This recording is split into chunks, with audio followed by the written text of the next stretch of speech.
Hey, Coach. Hey. Happy Thanksgiving. Same to you. I got to start right out of the gate. What's the latest on Christina and prognosis and what happened? She's up.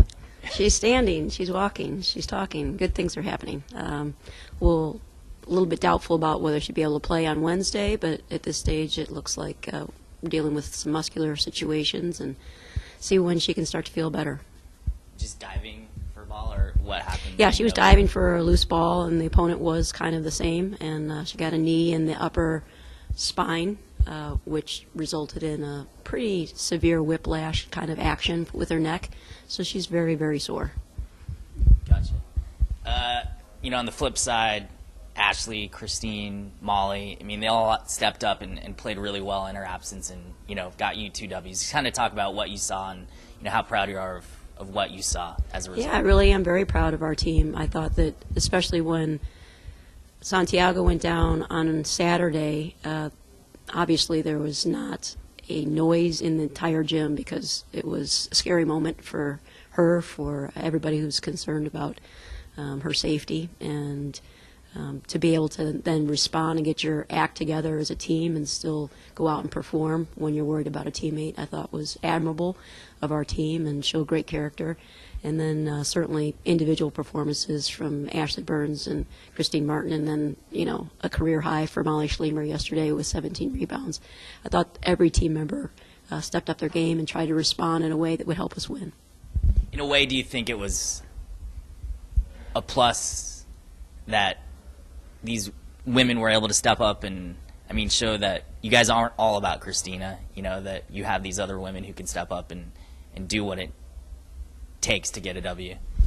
Well, certainly nobody wants Christina to go down, that's for sure, and we're a better team with her on the court than not.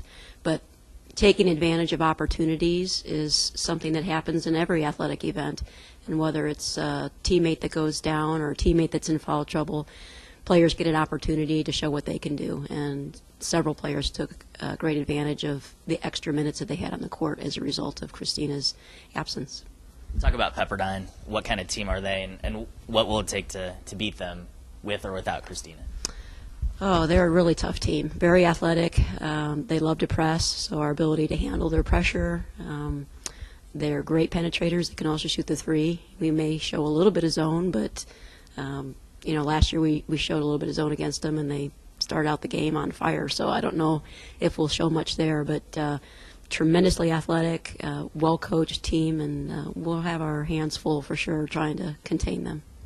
Your thoughts are your chance to get people who may be going to the men's game to come early and come to the women's game and, get 2,000 people to that women's game as well as the men's game. That'd be awesome. Yeah, the halftime of the men's game, our women's team from last year, those that are able to be in attendance will be receiving their championship rings. So people that want to come and watch that event, we're pretty excited that we're able to do that.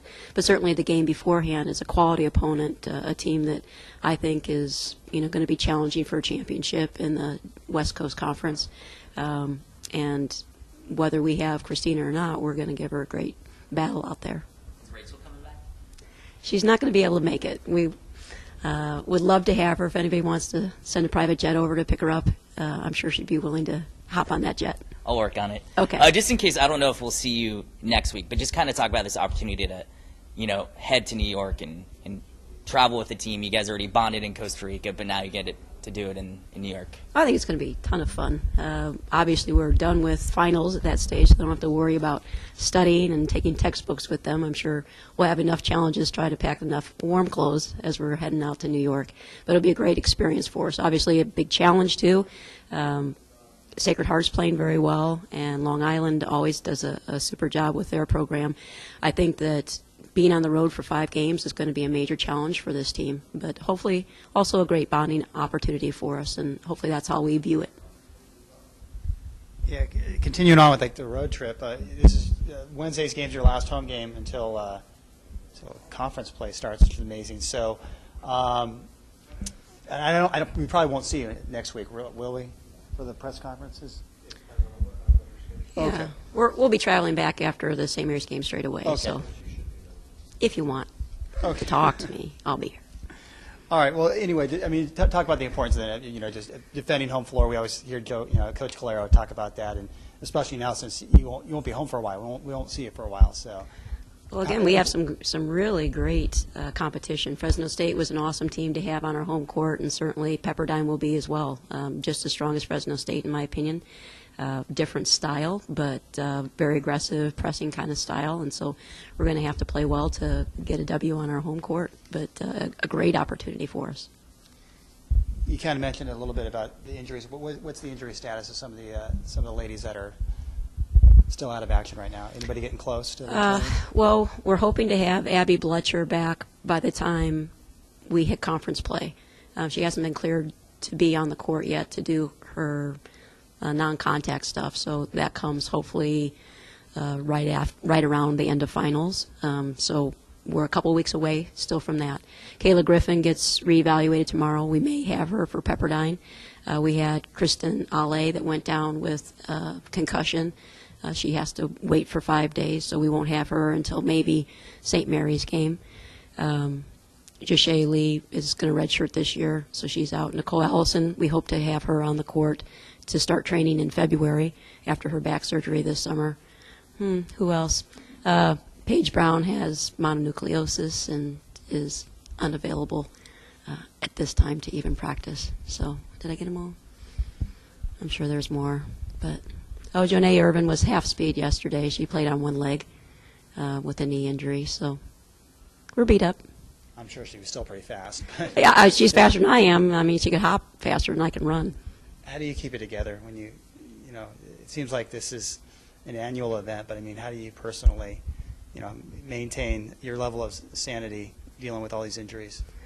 Well, there's a frustration there for sure, but also a pretty strong faith that this happens to the team for a reason and that there's going to be something good that comes out of it. That's the only way I can look at it.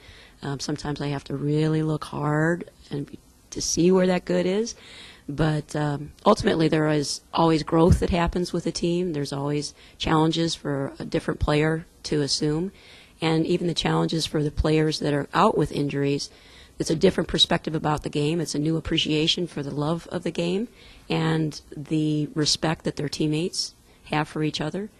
All those things can be moments of growth in every player's lives and certainly a coach's life, too. It's always a juggling match for Cal Poly basketball, and I guess that could add some excitement if one wanted to really look at it that way. I don't particularly see it that way, but it's always a challenge. Every day's new. I get through a practice, I'm like, nobody went down today. Hallelujah.